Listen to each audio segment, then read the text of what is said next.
Што ги завршивме вестите, со таа тема продолжуваме и во последните минути од Македонија наутро. Дел од вас си замина недолно наспани утрово на работа. Тоа се случува стандардно и карактеристично после секое доделување на најпрестижните светски филмски награди. Вчера се случи 97-то издание поред на Оскарите. Секој си имаше фаворит, така да некој го заврши со задоволство, некој можеби со малку тага. Би рекли во знакот на изненадувањата овие Оскари, какви се реакциите, анализираме со филмската критичарка Сунчица Уневска. Добро утро, Сунчица, и добре ни дојдовте.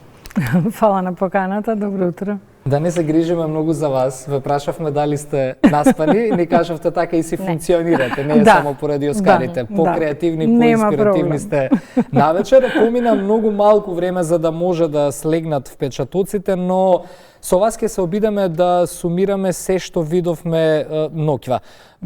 Ги следите. Тоа е веќе дел од вас и без разлика дали поминал еден час или еден ден. Така да и не мора, бидејќи веќе бев ног на изненадувања. Ног на изненадување. Имаше ли лични изненадувања во однос на добитниците на статуетките? Ајде така да почнам. Па видете, изненадувања имаше. Значи никој не очекуваше, иако многу критичари, меѓу кои јас, сакавме да победи Анора, значи типувавме на тоа, зборувавме дека Анора би требало да победи и имаше секогаш излегуваат тие предвидувања кој ќе добие, а кој треба да добие. И така да за Анора навистина беа многу критичари, меѓутоа не очекуваа. И тие кои што беа и јас не очекувавме, мислам, таков успех. Очекувавме дека ќе добие една-две награди, меѓутоа дека ќе бидат повеќе поделени наградите. Затоа што така беше и на почетокот. Значи, за филмовите беа поделени доста впечатоците. Немаше онаков еден ентузијазам кој што ќе биде за еден филм и од критичари, и од публика, и од ова. И оваа година, навистина, некако се сметаше дека 4-5 филма се најголеми фаворити.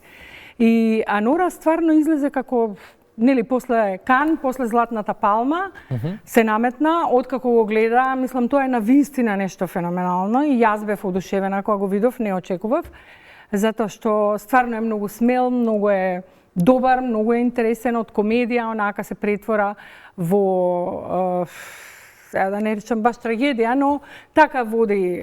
Има еден критичар кој вели што е уште подобро, можеби многу луѓе не знаат што е скрубал комедија, но баш така, од комедија па онака прави една хистерија, една еуфорија, а потоа сето тоа преминува во една сосем друга, дури и во сатира. Така да, одличен е филмот, навистина. Меѓутоа, имаше и Конклава е многу добар филм и беше прогласен за најдобар британски филм, ги доби сите награди на Бафта, сите најважни. Исто така и Бруталист е одличен филм, кој пак доби исто така, не знам, Бафта, не знам на критиката, не знам европските награди. Онака сите има од овие големи значајни награди. И затоа не се знаеше, затоа што видите, немаше да биде грешка навистина и Бруталист и Конклава да добија повеќе. Јас лично не бев за потполно непознат и сега по мене заврши како што треба, не доби ни еден Оскар. Тоа беше навистина голем дебакал за тој, но се очекуваше дека ќе биде поделено и ова беше навистина изненадување. Го гледаме Адријан Броди во моментов и реакцијата по соопштувањето на одлуката за Оскарот, но Сунчица, коригирајте ме ако грешам, секогаш кога станува збор за Оскарите, покрај тоа што се очекувањата големи, се прави и своевидна статистика кој филм ќе однесе најмногу Оскари. И сега статистички извадив некои податоци низ годиниве, да речеме ултимативни рекордери се Бен Хур, Титаник, Господар на прстените. Годинава најмногу се типуваше на Емилија Перес. Таа доби и најмногу номинации, 13, а Нора однесе 5. Така е. Значи, Емилија Перес во многу нешто беше исто така изненадување, затоа што прв пат воопшто во историјата на Оскарите е филм што не е на англиски јазик, значи на шпански јазик е, доби 13 номинации. Тоа до сега е најголем рекорд. И Емилија Перес е како мюзикл е добар мюзикл, има навистина голема инвентивност во него. Жак Одиар дури и сам ги пишувал песните, има точки одлични, да кажеме како мюзикл, да. Меѓутоа, он доживеа огромен дебакл. Сега, од 13, значи доби само 2 Оскара, и тоа за Зоe Салдана, што се очекуваше дека ќе добие за споредна улога, и доби за песна. Сега многумина, знаете, тоа се пишуваше и се зборуваше дека оваа што беше прва трансродна актерка, нели, која беше номинирана, имаше многу лоши твитови и многу вреѓања и многу, сега јас не сум ги читала, меѓутоа тоа сите го зборува, дека и по сите тие социјални мрежи и многу изгуби. Значи секаде пишуваше дека буквално ги изгубија сите шанси поради незиното однесување и незините коментари. Не знам зошто се до тоа и од што била предизвикана тоа да го прави, дури и против Зоe Салдана, што е лошо и навистина јас имав впечаток дека Емилија Перес до некаде беше игнориран. Да, таков е и на повеќето да, од нас. Навистина, голем дебакл, а Нора имаше 6 номинации, единствено неа доби номинацијата за споредна машка, иако Јура Борисов, кој што игра, нели, кој што е русин и кој што игра во филмот, уствари бодигард, уствари чувар на тој син на олигархот. Он беше исто одличен, меѓутоа се знаеше дека Киран Калкин ќе го понесе Оскарот за споредна улога, тоа веќе сите награди он ги доби и се знаеше. Така да од 6 он доби 5 Оскари и тоа е огромен успех за Нора. Да, и заслужен. По мене заслужен и ми беше многу мило што Нора беше уствари најголемиот победник на вечерта. Се забележува по говорот, Сунчица. Оскарите се ноќ каде што ја славиме филмската индустрија и секоја алка која што е всушност дел од истата, но се и ноќ во која се праќаат и како мокни пореки за промените кои што глобално ни се неопходни. И тоа не отсуствуваше и овој пат. Обрајан рече дека нема да може да избегне политиката на доделувањето на Оскарите, но сепак не се охрабри гласно да говори. Рече, ама ја избегна.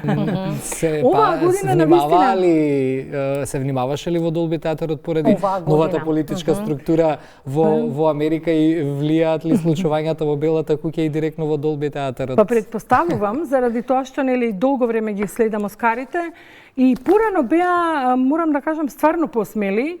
Имаше, секогаш имало коментари за политичката ситуација, за промените, за ова, за она. Секогаш се шегувале на таа сметка и било забавно и интересно и тоа никој никогаш не замерувал, нели, бидејќи се подразбира. Освено на Ашлаканица, мислам, немало некој друг скандал и нешто. Се памати, да, обично се прифаќаат тие шали и се подразбира. Меѓутоа годинава ги немаше. Навистина. И сега ние може да си предпоставуваме, нели, дека може би малку им било страв сепак е рано. Сепак, нели, сето тоа почна, сите тие промени почнаа со некои скандали, не знам, со некои чудни одлуки, така да може би имаше некоја воздржаност. И навистина немаше многу такви коментари. Сега имаше шеги, меѓутоа многу повеќе што се однесуваа на филмовите и на тие кои учествуваа во нив, но политички не. Токму така, да, и низ годиниве голем дел од актерските имиња го чека мигот да застанат на сцената и да кажат тие гласно што имаат да кажат. И сега сосема оправдано и на радост на повеќето, Нора годинава зема најголем број на Оскари, но не беше така низ годиниве. Многу често знаеме сите да кажеме дека филмови кои што заслужиле номинација и Оскар не добиле ниту номинација, ниту Оскар, од друга страна филмови кои што се забораваат за многу кусо време се добитници на Оскар. Зошто тогаш, Сунчица, не е важна толку оваа статуетка глобално? Па јас искрено сум го мислела тоа, знаете зошто? Затоа што стварно ме нервира. Ме нервирале многу често Оскарите, бидејќи, нели, ви реков, одамна ги следам и многу често, дури е и предвидливо одговор на критики кои што се случувале, нели, промени некои, да кажеме, не знам, давале на овие, не давале на оние, па потоа ќе има, не знам, коментари, не знам, ово она. Следната година тоа се исправа на некој начин, онака дури знаат и да бидат предвидливи во поглед на таа политичка коректност, и не знам. Меѓутоа, оваа година не беше така, а точно е, значи имало години кога било така И тоа што зборувавме, уствари прашањето беше зошто ни е важна, па мислам дека е важна поради тоа што премногу долго мислам, многу е одамна се доделува, од 1929 година, нели? Освен тоа, они умеат, мора тоа да го признаеме, еве ги имаме и европските филмски Оскари. Меѓутоа, ако споредите, стварно има голема разлика во начинот на кој тоа го прават и они од година во година станува се позначена и во други аспекти. Например, јас сум се чудела и сум зборувала, сега модата не е моја област, меѓутоа, сакам да кажам дека сум зборувала што име сега они ли ќе ни продаваат мода, нели? Мислам, не можат они на Европа да ја кажат што е мода, или на, не знам, на Франција, или на Италија, или кој на вистина ги сметаме, или така си мислиме ние, нели, обичен народ кој што ја следиме модата, и за некои други работи. Меѓутоа, они умеат, еве и кога се работи за филмови, значи дали продукција, дали дистрибуција, дали реклами, дали пропаганда, умеат тоа да го направат и од година во година они гледате, стануваат сега сите познати креатори, се тепаат за кој актер, за кој актер ќе направат фустан, па нели за тоа се зборува и ова она. И сето тоа добива на некоја, не знам, и атракција и значење и ова она.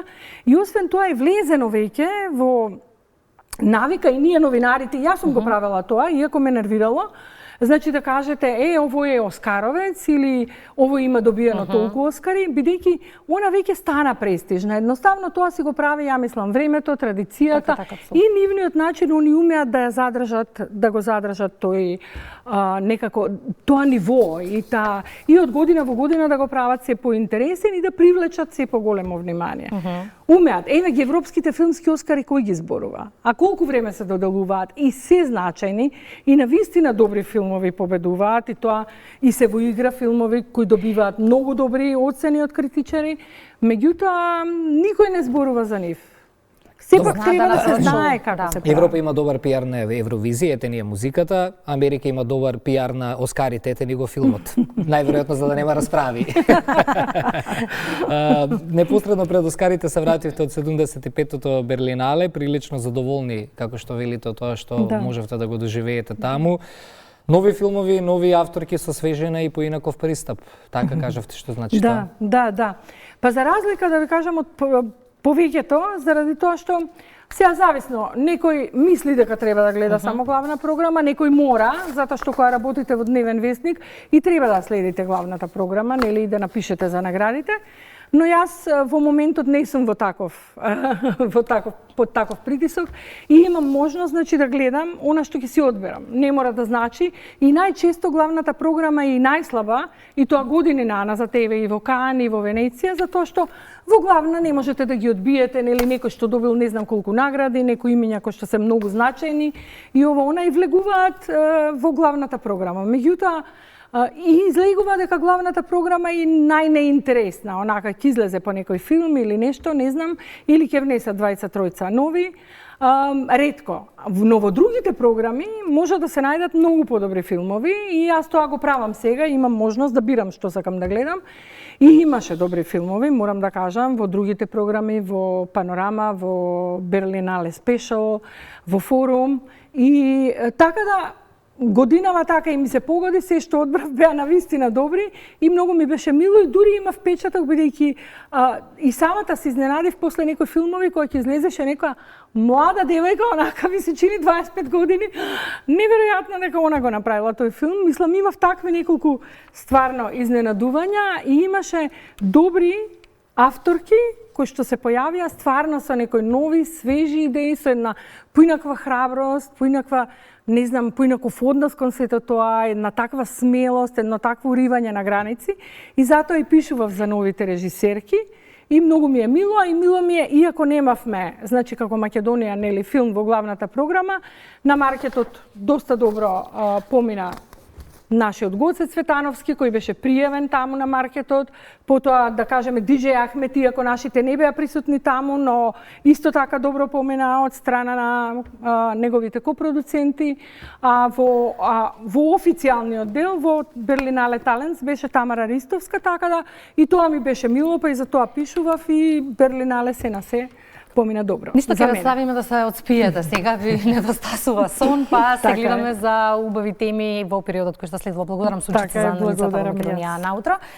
Конан О'Брајан, годинава домаќин на Оскарите, еве седен сегмент мало од еден негов перформанс. 'Cause that would be insane. I won't waste time. I won't waste time. There's 23 awards to give its all time to perfection. To waste time on some idiocy would be a dereliction. I won't waste time. I won't waste time. Why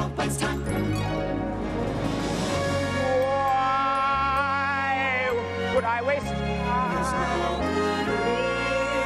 It's such an audacious crime. Now, for no good reason, Sandworm from Doom 2 playing chopsticks on the piano.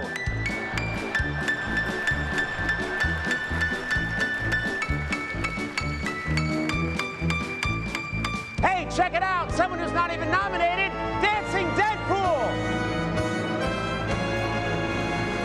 I won't waste time. He won't waste time. I won't waste time. He won't waste time. I won't waste time. He won't waste time. I won't waste time.